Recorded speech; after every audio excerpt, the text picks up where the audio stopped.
Welcome to today's issues. Hey guys, thank you so much for having me on. Well, thank you for taking time to be with us. Now, one thing I have to ask you, and I'm sure you've been asked this question many times, when you went through the SEAL training, it was if I understand this correctly, it was a 25-week training period, and you were one of 13 from a class of 173 to start. So that means 160 other folks changed their mind or were not able to continue? Somewhere along the way, they either quit or they physically could not go on any longer, or maybe for some technical reason, they weren't handy with the weapons that we were using or the diving that we were doing. They had to get dropped out of training, yes. Wow. So that says a lot about where you were as a Navy SEAL, and that's amazing. This is an incredible book, Chad, that you've written called Seal of God. The path is narrow, but the reward is great. And I was looking through the book, and I thought, there's so many things in this, just hope and encouragement. I'm thinking of moms right now who may have had wayward children who were kind of rebellious, which you were, and we'd love to get your story on that. And yet God got a hold of your life, and maybe a great place to start, because this is like a memoir that you've done of your life as a Navy SEAL and how you came to know the Lord as your Savior. Could you kind of take us from the beginning of your growing up time? You were a kind of a rebellious kid, weren't you? Yes, sir. I remember I had a little bit of success coming out of high school and going into college. I was doing skateboarding, and I was sponsored by a popular shoe company called Van Shoes, but I was getting kind of burned out on it. The skateboarding wasn't really stimulating me anymore, so I kind of stopped doing it. And I also kind of just stopped going to school and found myself ditching class, going surfing a lot. And before I know it, a whole year's gone by, and I'm kind of reflecting back on the year and realizing, wow, I've really wasted my life. I'm sitting in the parking lot at my college about to go in and take some finals, and I realized, even if I ace these finals, it's not going to make a difference. I'm so far behind on these classes because I haven't been attending that I'm not even going to get a passing score. So I really need to figure out what am I going to do with my life, because I'm really turning out to be a loser, the kind of guy I never thought, I'd be. So I start thinking in that parking lot, well, I need to do something big with my life. So what could I do? And I came up with this idea of becoming an Alaskan crab fisherman. And I'm like, that's it. That's one of the world's most dangerous jobs. I'll go to Alaska. I'll be a crab fisherman, and that'll settle it. I will have done, that would be something big. And then just before I settle on that, I come up with the other idea, and that is, wait a minute, I could do something bigger and better than that. I can go join the military's most difficult training there is. I could go become a U.S. Navy SEAL. And so I settle on that. I go, that's it. I'm going to become a SEAL. And so I start my truck. I go pulling out of the parking lot to not go into class. I go, what? I don't need to go into class. I'm going to go be a Navy SEAL now. And so I go home, but I knew I was going to have to break the news to my parents, my old man, let him know, hey, I got some bad news and some good news. And he's like, what's going on? I said, well, bad news is, all that time you've been thinking I've been going to class, I haven't. I've been ditching. I've been going surfing. I'm failing all my classes. And he goes, what's the good news? And the good news is this. It's all right. I've got a plan. I'm going to be a Navy SEAL. And he looks at me like, are you kidding me? I mean, if you can imagine being in my dad's shoes, here I am, his son that didn't stick with skateboarding, is not even making it through junior college, and now he wants to go join the military's most difficult training, and, he's going to make it through that. And so, of course, he's kind of running me through these things, reminding me of kind of like who I am and what I've done, and, he's letting me know, Chad, the military is not something that you could just quit on whenever you want. If you sign up for the military, and let's just say you don't make it through SEAL training, you're going to find yourself tripping pin off some boat in Japan. And that got me fuming because I knew I was going to make it, through this. But I obviously didn't have a very good track record to show for myself. So I had no argument. So what do? Young guy, I go storming out of there, just kind of ending, a little bit of screaming back and forth. And I'm out of here. Well, my dad, he ends up calling me back in his office a little later, and he says, so you really want to do this thing, huh? You want to be a SEAL? I go, yeah, I want to be a SEAL. He goes, all right. He goes, I got a workout set up for you with a former U.S. Navy SEAL. His name's Scott Helvenston, and he wants to meet up with you tomorrow. Check this out. And he shows me on his computer screen. I look over his monitor, and on the monitor it says, can Chad come out and play tomorrow? And I was like, whoa, that's a weird choice of words, but it's already set up. Okay, I'll go. Well, there's a little bit more to that conversation I didn't know about that I would later get filled in on. I'll just fill you guys in on it right now.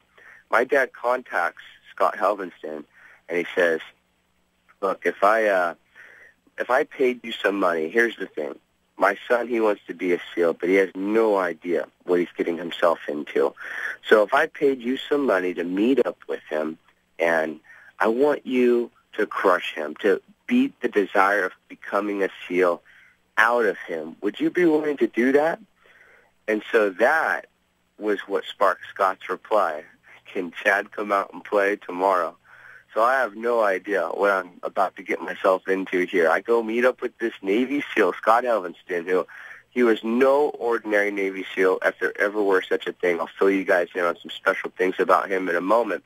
But when I meet up with him in this parking lot, he has me doing these push-ups and pull-ups, and I feel like I'm accomplishing every task that he's giving me, and I'm thinking, hey, I'm not so bad at this.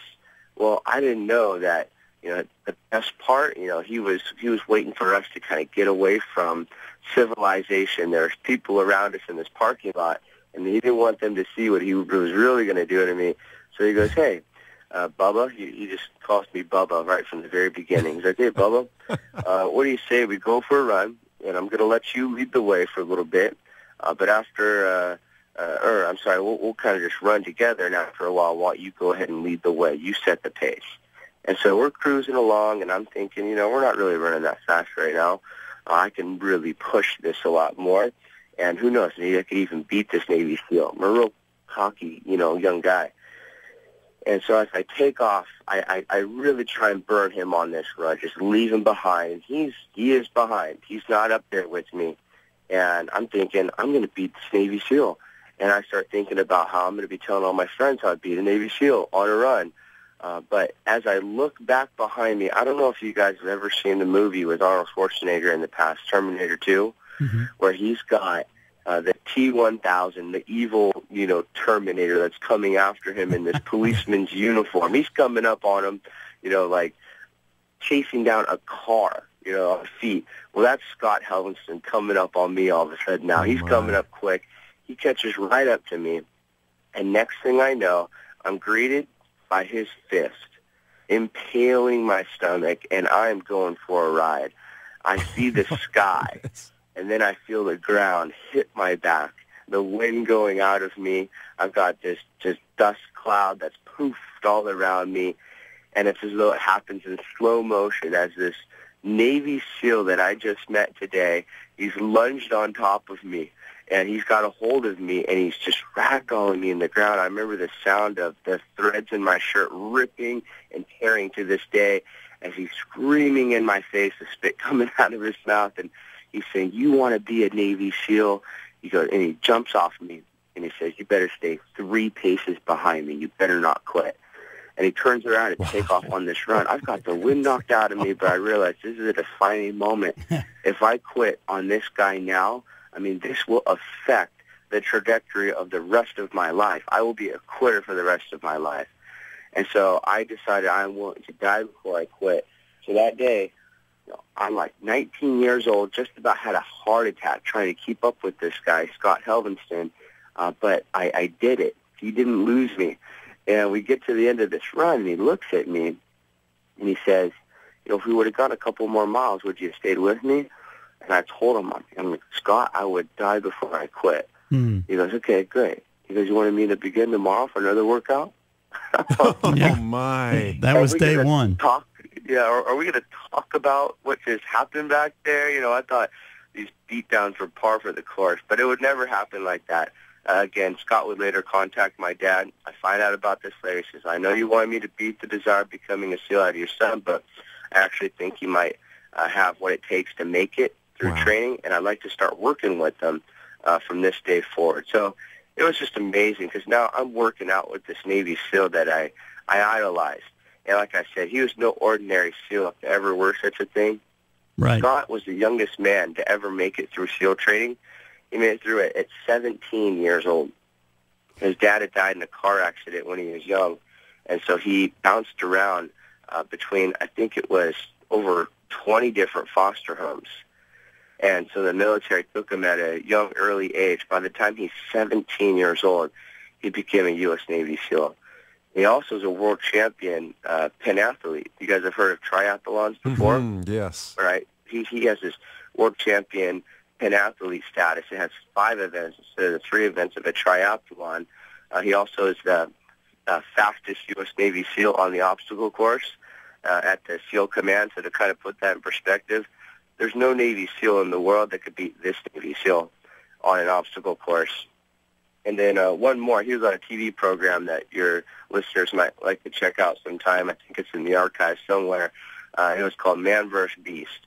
And the whole premise of this program was, they want to put a human being up against some wild animal in some type of competition of strength or speed. And so Beast on this program has won over and over and over. And they invite Scott out to go up against a chimpanzee through an obstacle course. And so obviously this chimpanzee is the favorite to win, but, as they take off from that starting line, Scott begins to pull ahead of this chimpanzee, and he actually beats the thing. I remember he's sitting in his truck one day telling me, he's like, Junior, they had me race that chimpanzee 3 times, and I beat it every single time. Wow. And you know what else? He says they reran all the other programs that I wasn't on. They reran them on TV all the time. It was my program that I beat the beast on. They only showed it 1 time. Just 1 time. Wow. That was it. Well, you're listening to today's issues on American Family Radio. Our guest is Chad Williams. His book, Seal of God, The Path is Narrow, but the Reward is Great. And he is sharing how he became involved with the SEALs, and he's telling us now about his mentor, Scott Helvenston. And one of the things that he didn't mention is that Scott also helped Demi Moore train in the movie G.I. Jane. And now, of course, that was based on a fictional story because women aren't allowed to become SEALs. But Scott went on and made an appearance in that movie as an instructor and as a stuntman. So you had an incredibly gifted man, an incredibly gifted SEAL that was going to help you with your training. And then your friend died, and that really propelled you onward, didn't it?